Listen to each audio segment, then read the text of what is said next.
Well, good afternoon, everyone, and welcome to today's webinar, Macola 10, a single solution to automate, manage, and grow your business. My name is Nick Mears, and I'm the Senior Product Marketing Manager here at Macola Software. We know your time is valuable, so we appreciate you sharing some of it with us today. Now, with that said, I'd like to introduce Steve Featherston, our other presenter in today's webinar. Steve Featherston's our Senior Business Consultant of Pre-Sales. He's been with Macola for 5 years, but prior to that, Steve managed the implementation of Macola for many of Macola customers.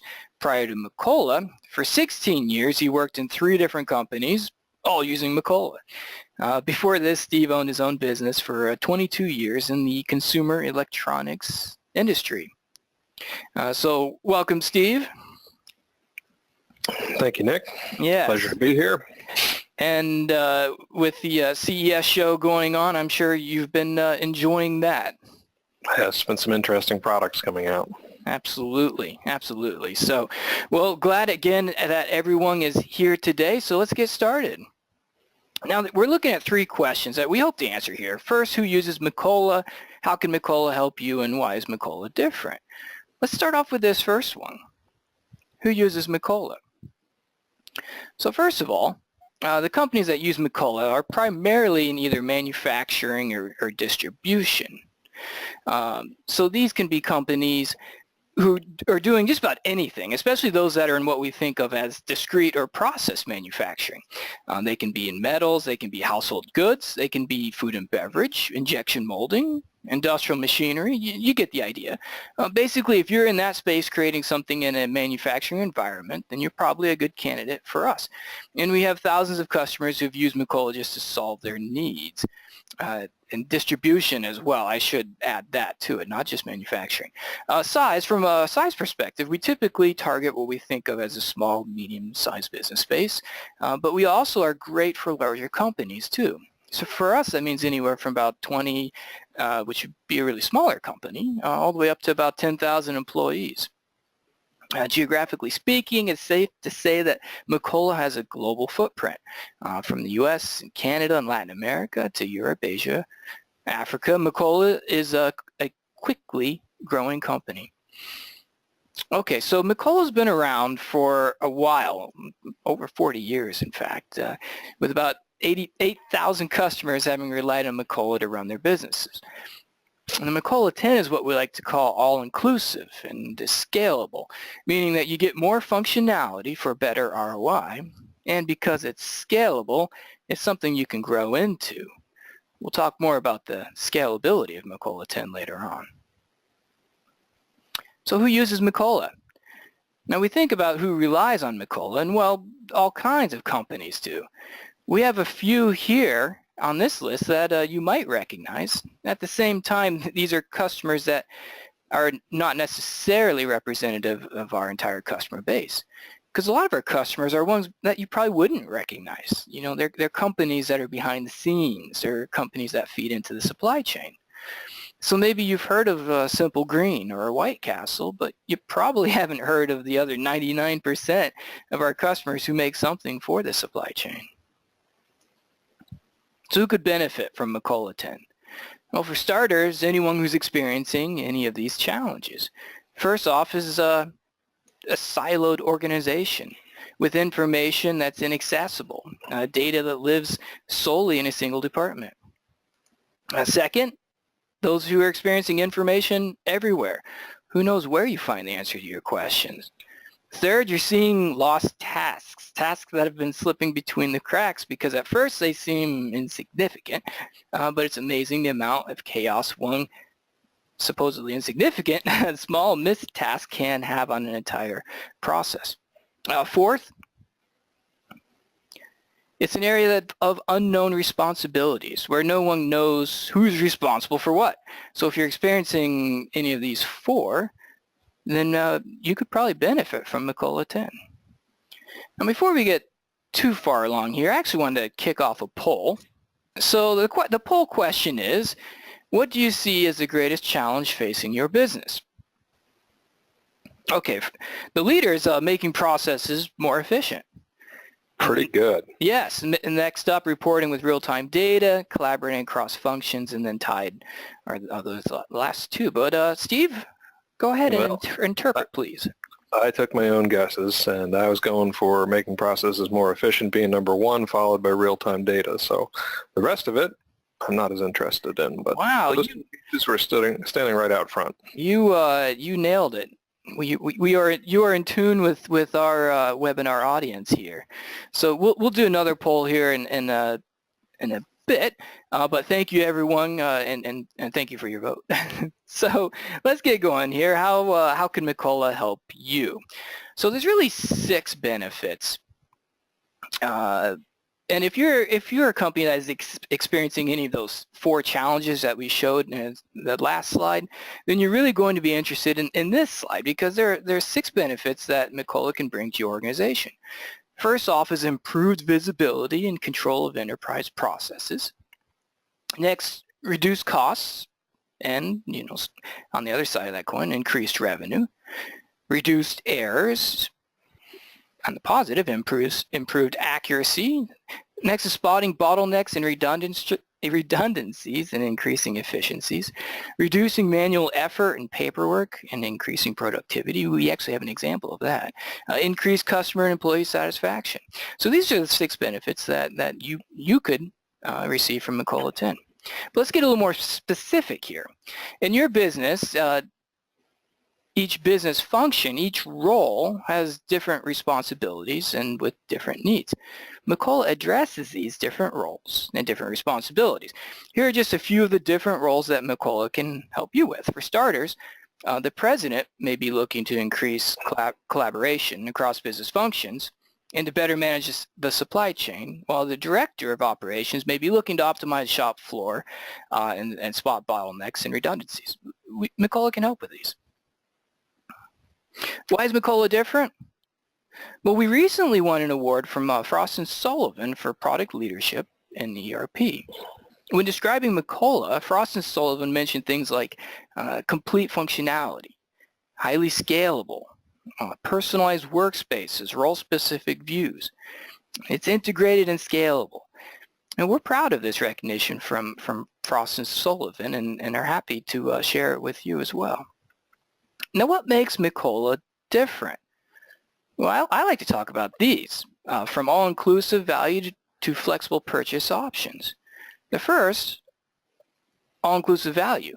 Macola offers functional areas such as manufacturing, project management, distribution, quality management, HR, CRM.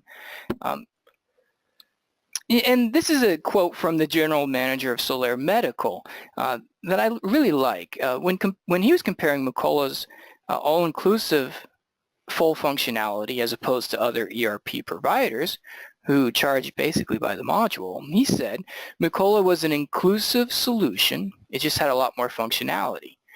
The others, you could add on to them and get all the functionality of Macola, but they were more expensive. That's a great quote. So along these lines, you can mix and match what you need from Macola 10.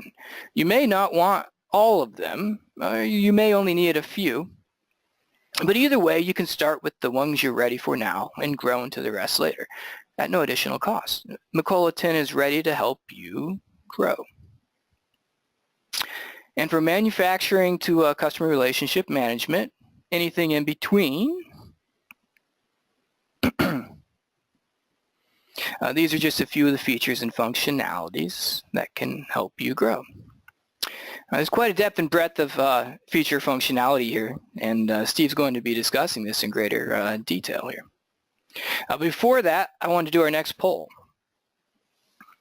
What core function of ERP does or could benefit your organization the most?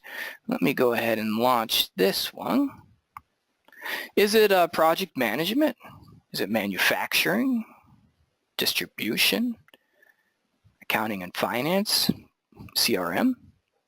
Looks like 38% said manufacturing, followed up by distribution at 25%, which was at one point tied, and then project management. So what are you seeing here?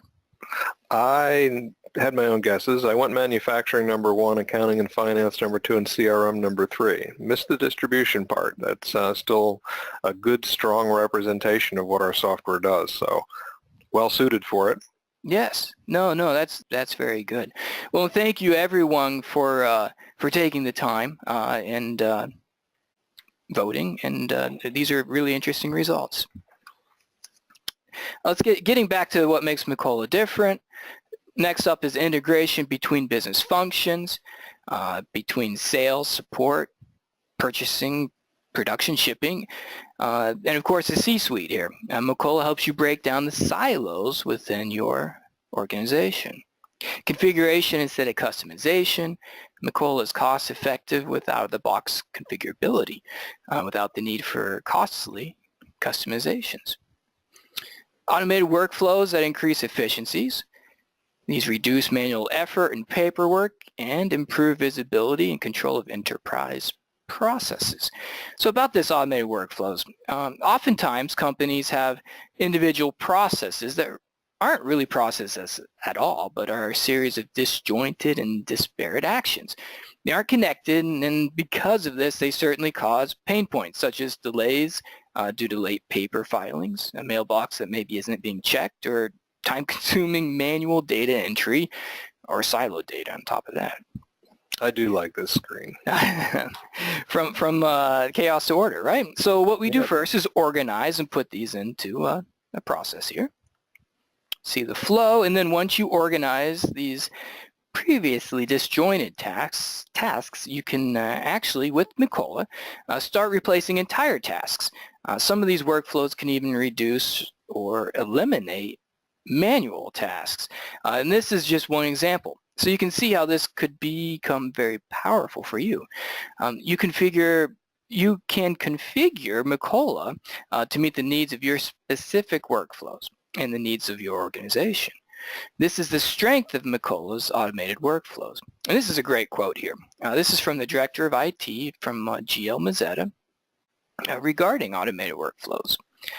He says, in one department, we dropped 4 hours every day on one task, and that's really just by using workflows and document management. So what if you could eliminate 4 hours in every department every single day? Think about that. And thanks, Jill Mazzetta, for sharing this comment. So what else makes Macola different? Well, it's personalizable, allowing you to create personalized and configurable workspaces, providing views into real-time data that matters the most to you or to your employee.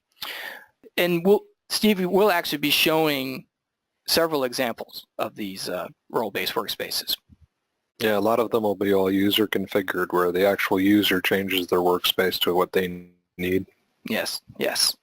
Looking forward to that. So role-based workspaces, we offer 42 out of the box role-based workspaces, providing key metrics, KPIs. You can perform transactions within these spaces.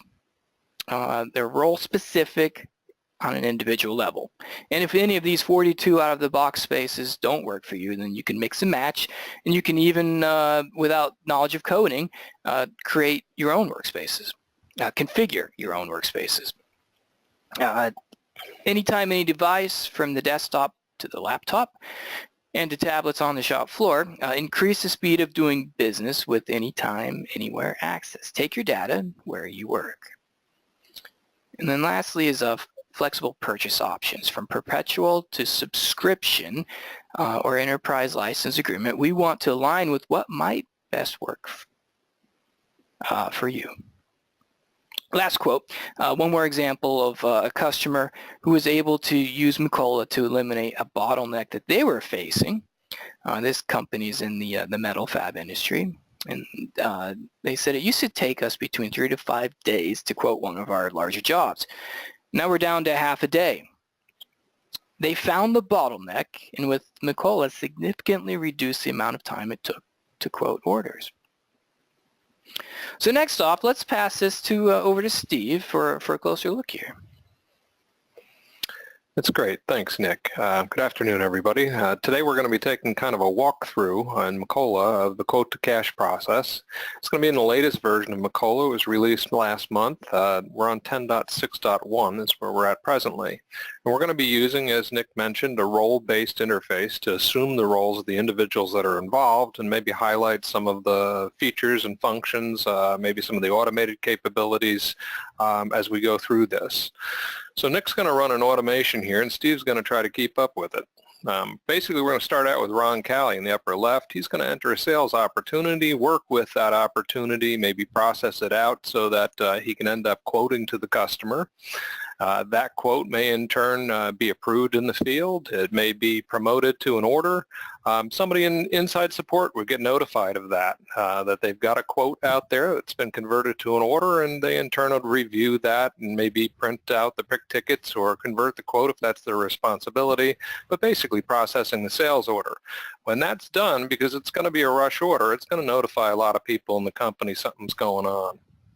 So our purchasing department here, Jack, is going to get a view of this on his desktop and probably review MRP to see if there's anything he needs to buy for that. Some POs may be automatically created. He may release those POs. We may even receive that product in. So our production manager, Bruce, here can end up taking a look at his notification of a rush order. He knows that that particular order creates a unique production order. He may confirm that inventory, release the order, and produce that part. That gets moved to shipping. Our shipping clerk ends up reviewing his schedule, gets that product shipped out the door. That shipping may notify somebody in finance that we need to bill that order out. He in turn will do the billing for that order, invoice it, and hopefully receive cash on it all right quick. Last person is our CEO, may review, if I get my mouth working right, the KPIs related to that. I almost kept up, Nick. You did an excellent job, Steve. If I had an applause button, I would be pushing it here for you. But okay, thank you. You're getting the golf clapping right now. But it really is. I like this animation just because it shows how it can really affect and benefit the entire organization. So let's move on here. I think what Steve's going to start us off with is kind of the beginning part of the quote-to-cash process. And we'll be looking at a sales rep, right, Steve? That's correct. Yeah, Ron will be taking over, and we'll kind of see what his responsibilities are. Sure. He's looking for mobile access to real-time data, right? CRM for prospects and customers. The ability to conduct key business functions outside of the office. You think you might be able to show us a few of these things? Sure. We will show what Ron's responsible for and see if we can't get some orders running through the system. Sounds good. Let me switch it over to you. Okay, should be able to see my screen right now. Yes. And Nick, tell me if we don't. I am Ron Calley in this situation, and I'm a mobile road warrior. I've logged into my laptop in the hotel that I'm in, and I'm kind of reviewing what's going on for the next day. So I might go to my planning calendar and take a look and see what my schedule is for today and see where I have to go and what I need to do. So today's being Wednesday the 10th. Going to hover over this, it says I have an appointment to meet with Javier at Dove Equipment Corporation and discuss with him about air compressors. So if I drill into that, we can actually see what that sales appointment looks like, something that either I've assigned to myself or maybe my manager has assigned to me, but it's collecting the information inside of it that I need to be able to work with this lead or this opportunity. So it is with Dove Equipment Corporation. The contact is Javier. We're going to be discussing air compressors, specifically this item in inventory, which is a 30 horsepower compressor. I do have this tied to a sales opportunity, which you see listed here, and all of these are hyperlinked. Now, the last hyperlink down at the bottom is a project, because our finance department wants me to track all types of sales and revenue for compressors, so any sale that goes towards that would add to that revenue. I may end up drilling into that sales opportunity and seeing kind of what that's all about. It's a 5-stage sales cycle is what we're seeing here. We got that lead from a direct mailing that we did, and it is with Javier and related to the 30 horsepower scroll compressor. It's pretty much further along through the process. I think we're at step 4 of step 5 in this sales process, and we're at about 90% of a chance of closing this. So it's a $30,000 opportunity right now with $27,000 amount that might be realized out of it. Now, when an opportunity is created like this, it kind of creates a series of workflows that we might look at. And right now, the one that we're in is contract negotiations. This is a 5-stage series of sales cycles. So when I drill into contract negotiations, you can see all the dialogue that's had between this opportunity and me and Javier, and I'm basically going to do an on-site visit with him is the idea. But it's gone through multiple steps to get us to stage 4. You can see we did a qualification stage, we did maybe a needs analysis, did a demonstration much like Steve's doing with you here today, and Ron is in contract negotiations with Javier on this.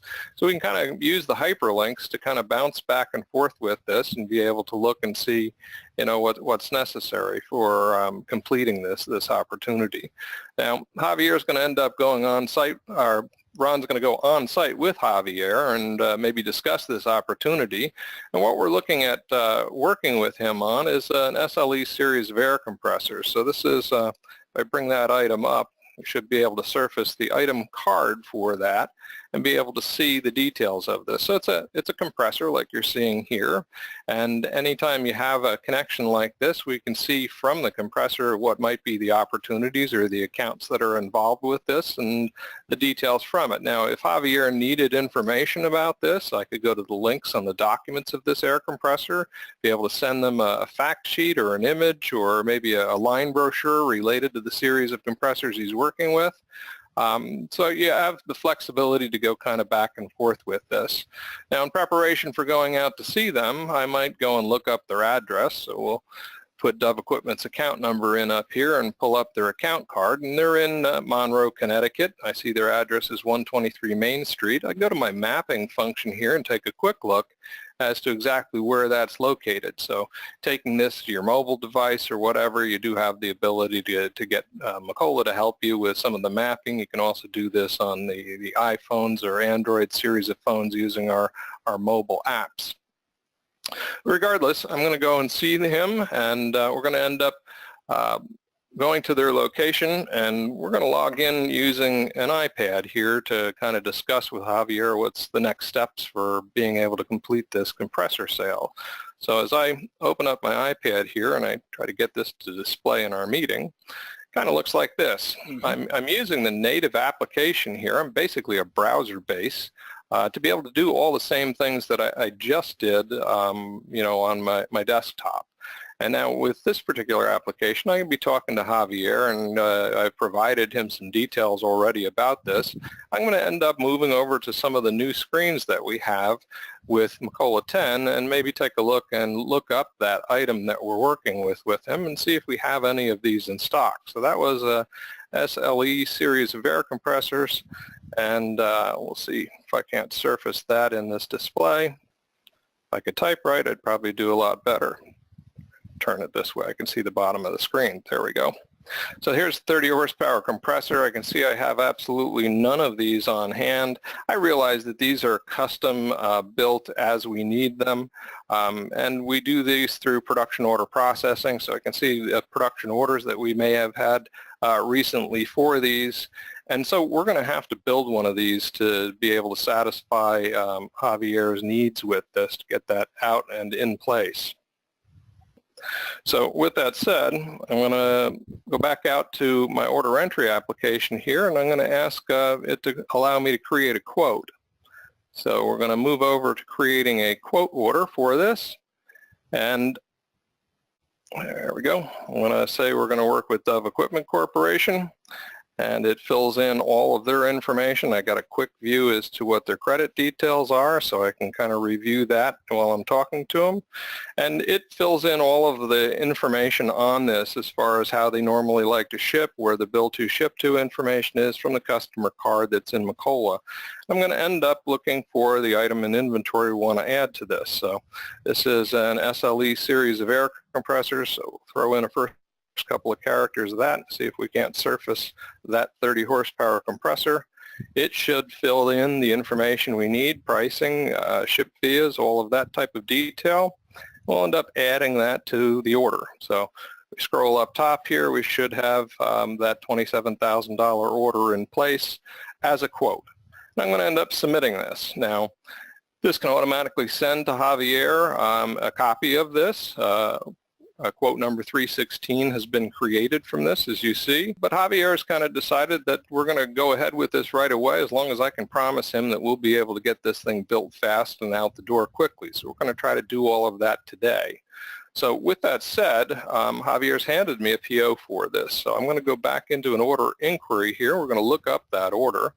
That was order 316 was the quote number. We should be able to surface that quote, open that quote, and review it with Javier, make sure that's exactly the way he sees it and where he wants it delivered to, and we're going to hit the button on the upper right there to convert this quote into a sales order. Now I know when I do this, it's going to start notifying people in my office to start working on this, because it's going to go in as a rush order. And the reason it is because the order date and the ship to date are both for today. So we're going to allow that to create an order. You should see it pop back up with order 1239 has been created. And we can kind of step out of this and go back to our desktop for Macola 10 from my iPad and continue on our way. So knowing what happens from here, as I've converted that order, one of our automation processes is going to take that and start notifying people in the office that they've got orders to process, and we'll see if we can't get that out the door to Javier. So, Nick, Ron's kind of done with his part here. We're going to end up going over to the next step to visit with Robin Smith. Sure. Thanks, Steve.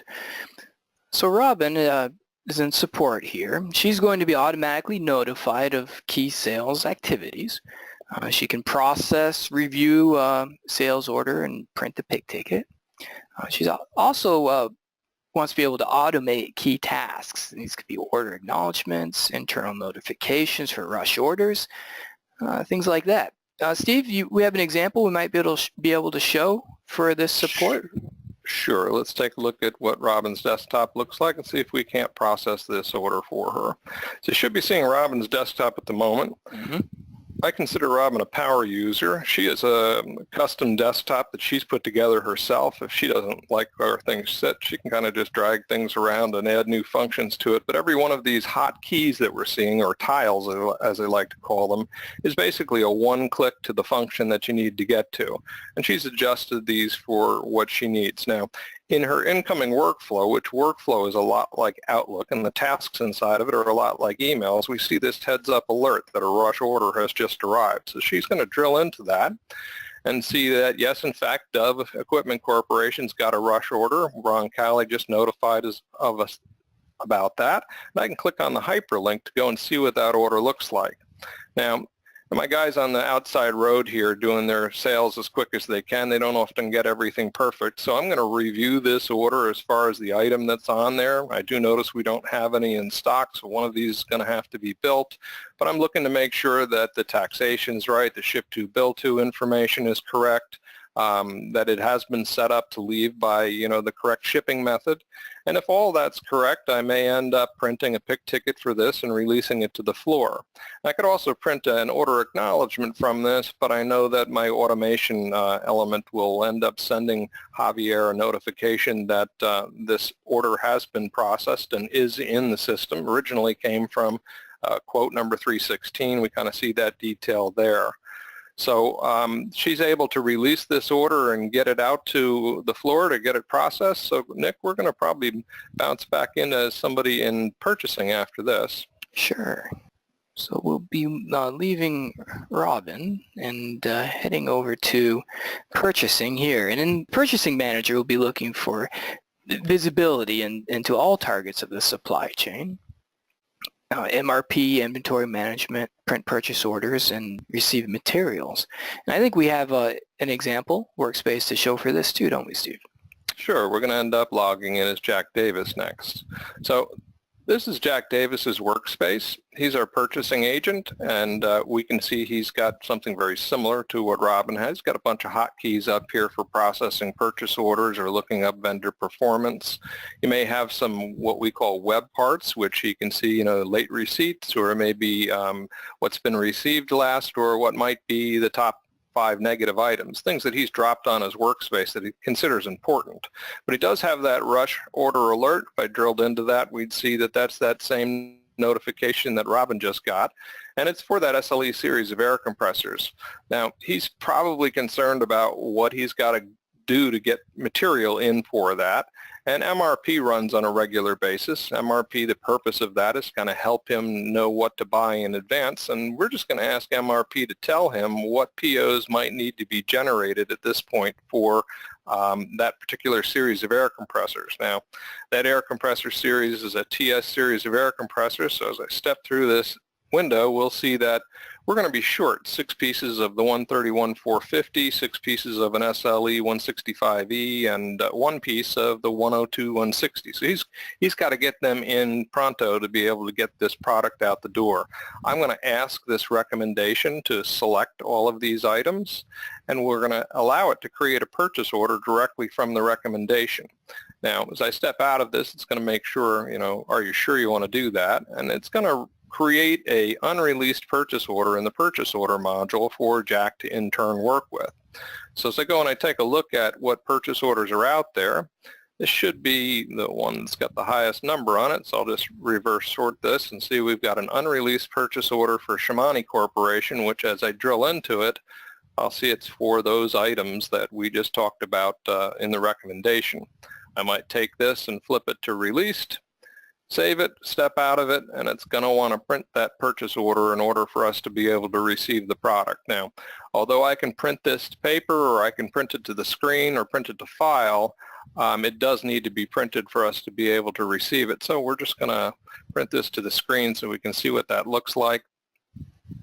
And then we'll be able to receive this product for it, and I think Jack will have completed his tasks at that point, and we've got the materials inbound. Now, these reports that we're seeing are all modifiable. You want to put your company logos on them, your terms and conditions, those kind of things, and whether I'm printing it to the screen like I'm doing here, or we're having it sent through automation, same type of report, highly configurable. You get it to do whatever you'd like.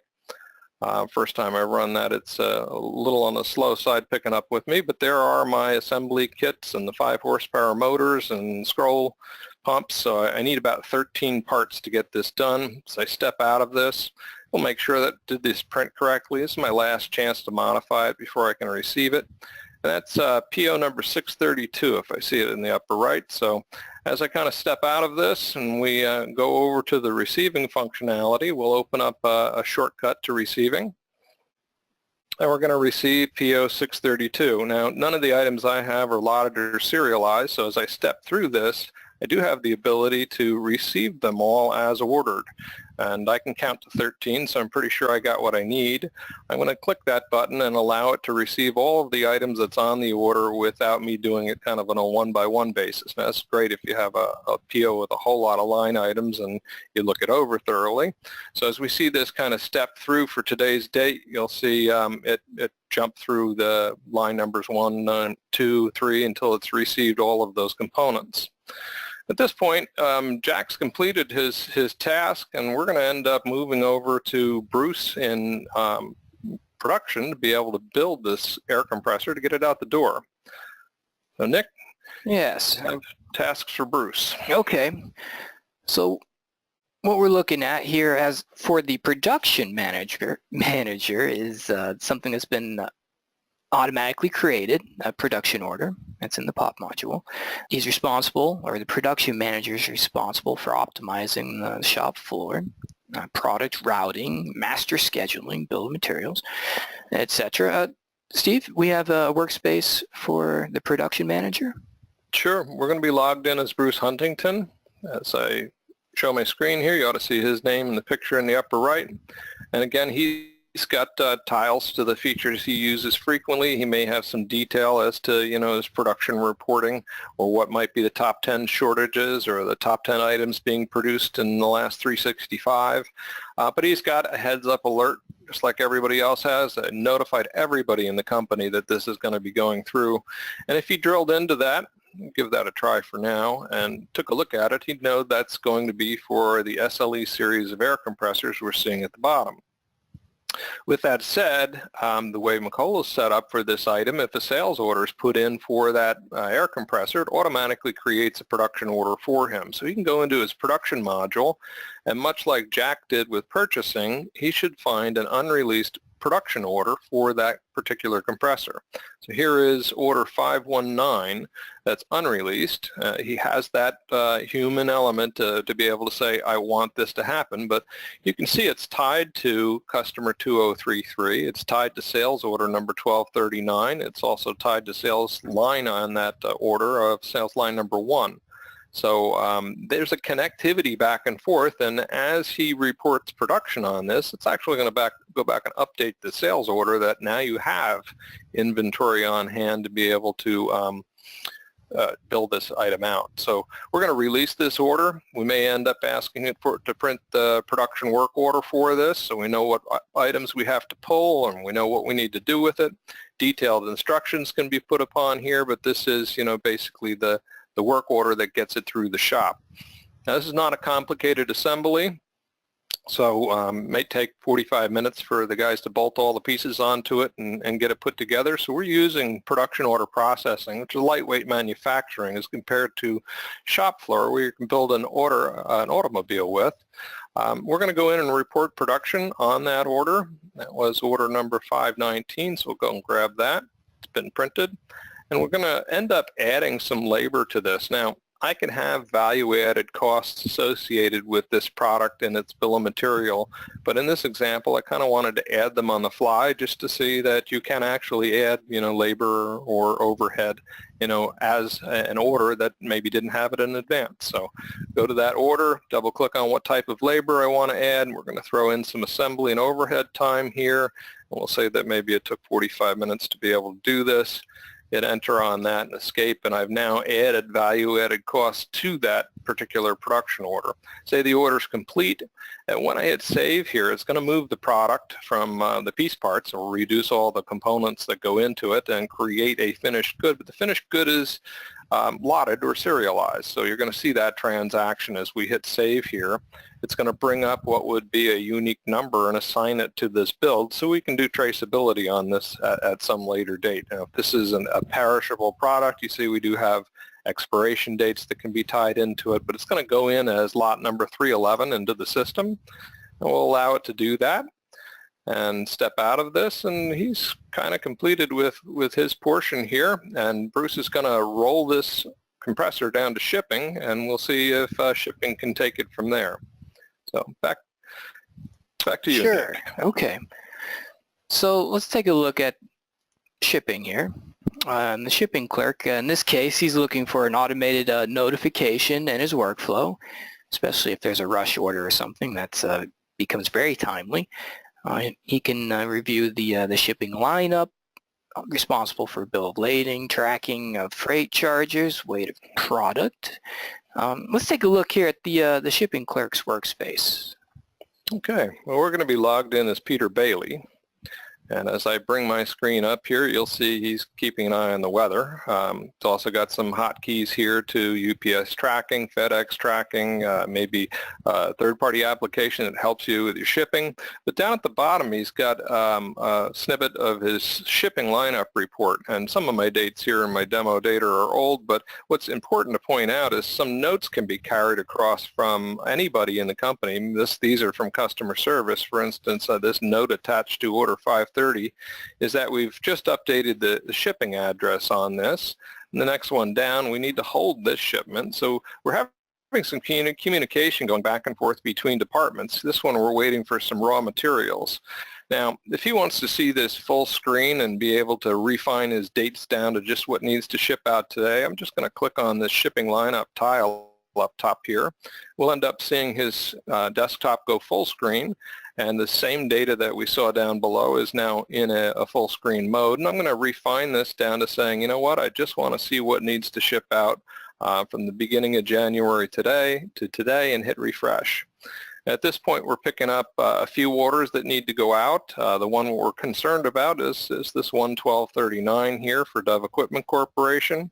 It's got an SLE series of air compressors. The quantity ordered was 1. The quantity to ship was updated when the manufacturing order 519 completed, and we now have something that's ready to process. Now, the way I've got my demo environment set up here, we have to do an extra step. I'm doing something called confirm ship, and what that does is it relieves inventory of the item, and it can be invoiced out at some later date, whether it's today or tomorrow, but it does pull the item out of stock. That's a configuration choice. Not everybody needs it, not everybody wants it, but if I have to show it, I have to have my system set up for it. So we're going to ask it to confirm ship order 1239. Before I do that, let's just see that the status of this is booked. So when I go to confirm ship, we ask it to ship that order. It's going to bring up a ship screen like this, and when we kind of step through this, we're going to add, we're going to say we're going to ship everything on it, but we're going to add into it what might be some cost for shipping. Now, it's verifying that I've got the right lot number item involved with this order, so we're going to just confirm that so that I have the right one, and as we step out of this, you'll see the ability to then add maybe $100 in freight charges to this. We'll hit save on that, and that has been confirmed shipped. So as Peter refreshes his report that we see here, we ought to see the booked status switch to confirm ship, which it just did here. So he can kind of work through this, and truthfully that may be all the shipping department needs for outgoing product, is to have a workspace that details what needs to go out on said given days and some communication back and forth with your other teams.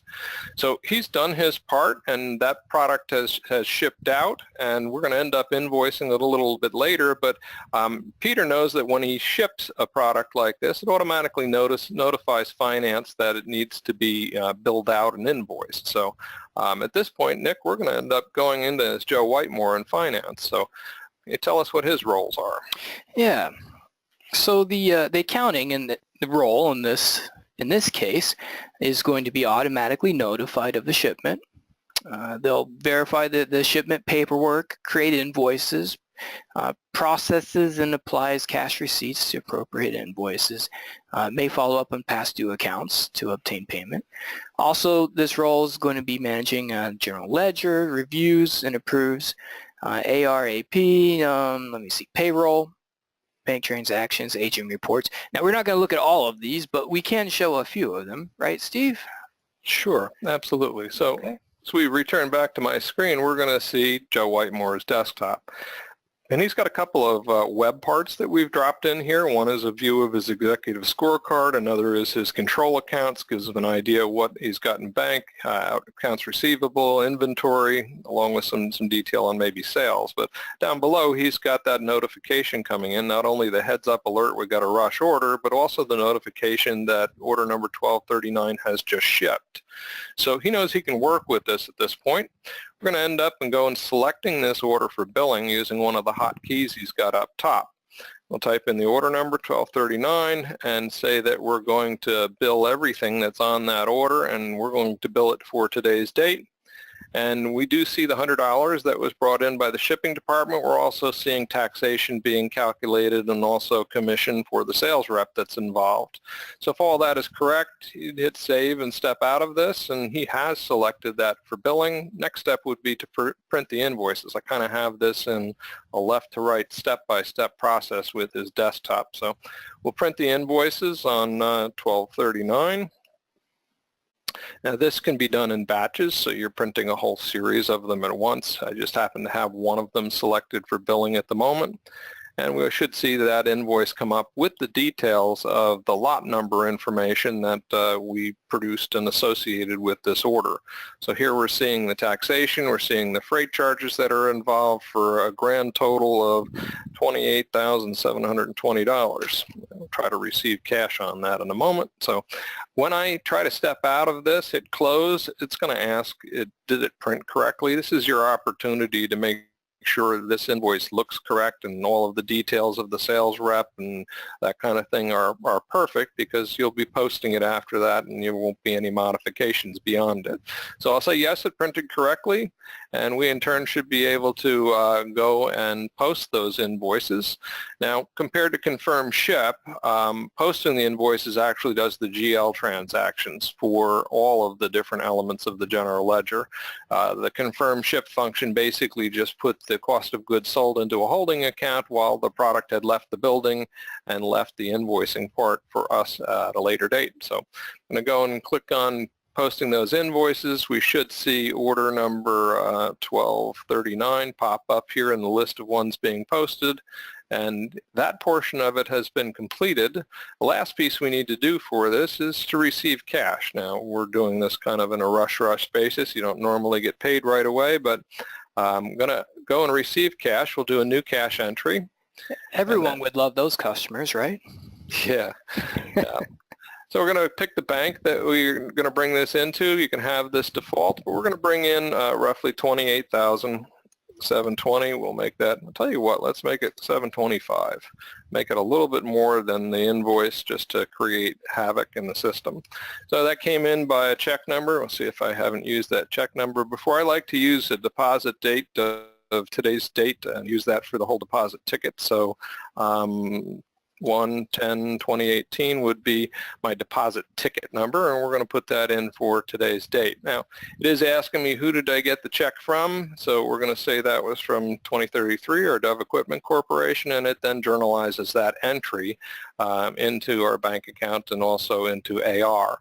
Now, what's kind of nice to do from here is if you can go in and directly match this incoming cash receipt to the invoice at hand. So I'm going to click on the matching button here, and we're going to see on the left highlighted is the invoice for 28,000, excuse me, the payment for 28,720, and we're going looking for the actual transaction here, which is this one here, down on 1/10/2018 for set amount, $5 difference. Now, I've highlighted both of them. I'm going to end up associating the both of them together, but it says that there has been $5 overpaid. So as I try to match this, it's going to want to know what I want to do with that.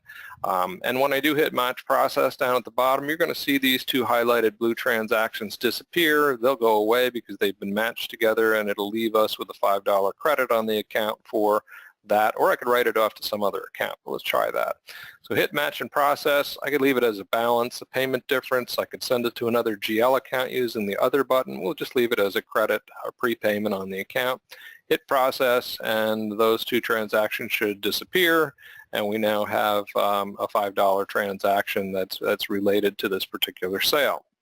So Joe has completed his portion here. As I step out of it, it's going to kind of complete that whole transaction doing the matching, and he has finished with his task. So, Nick, we're back to you. I think we're going to log in as our President and CEO, Glenn Weissman, after this. That's right. Well, we kind of finished the quote to cash process, right?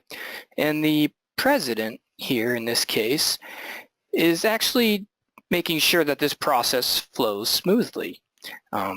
Looking to monitor company-wide KPIs in real time. That's the key for this role. He wants to ensure collaboration across business functions and integration of internal processes.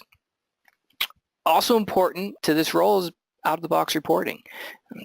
And this could be reporting that tracks budgets and basically helps to manage costs. And we do have this role as well, this workspace, don't we, Steve?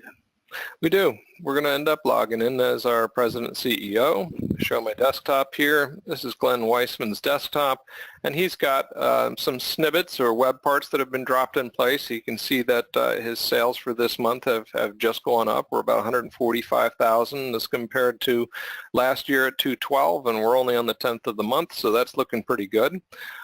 Year to date, we're doing 145,000 here. Our month to date just changed. Well, both of them just changed.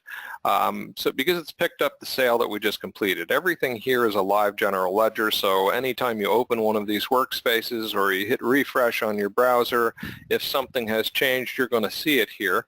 Now, he's probably kind of fascinated with some of the numbers that are on here. And the one that stands out to me is this $54 million of projected order revenue. So if I were to go over to this, you notice my pointer changes from an arrow to a hand with the finger pointing out. So that means I can do something with that data.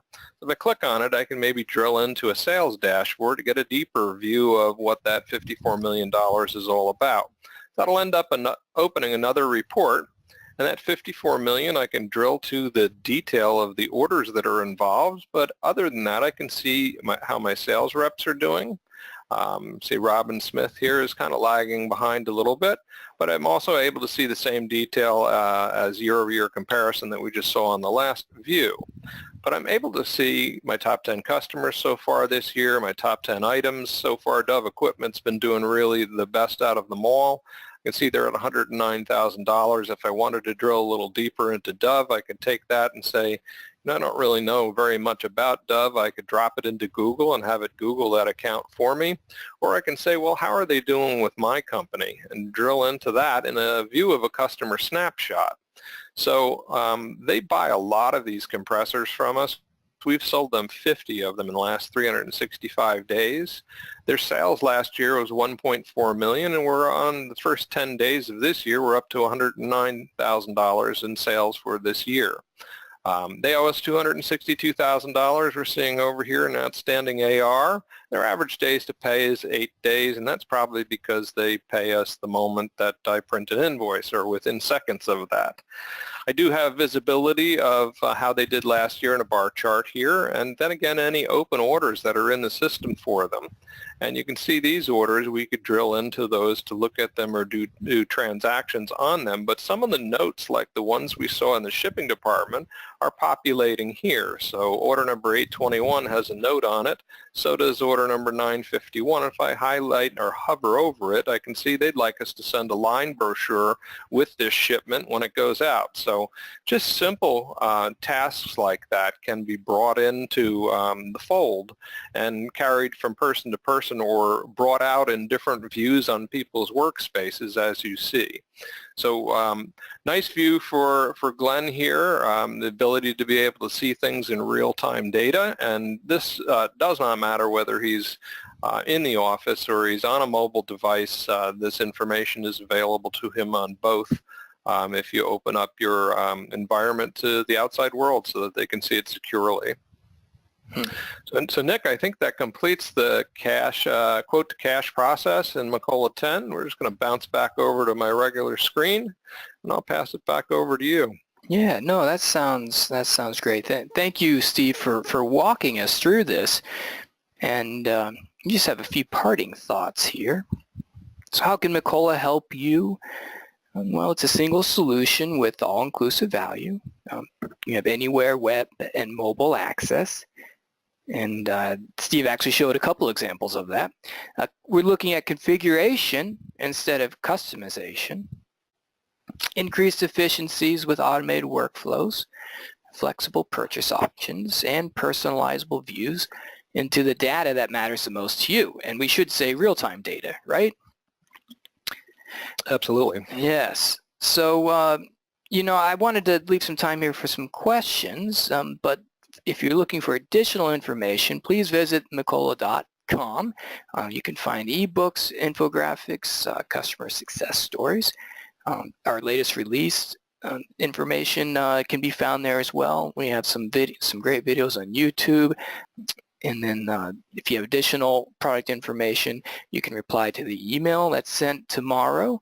That'll have the link to view the on-demand webinar in case you want to review again or share it with any of your colleagues. And then after this demo, there'll be a survey. It should pop up, and we'd love to get your feedback here. So let's take a look, see if we have any questions. Okay, what is the largest number of characters allowed for part numbers? I believe that's 30 off the top of my head. Okay. Those can be numeric or alpha. Okay. Here's one. Is there an online demo of the product configurator? More detail about production.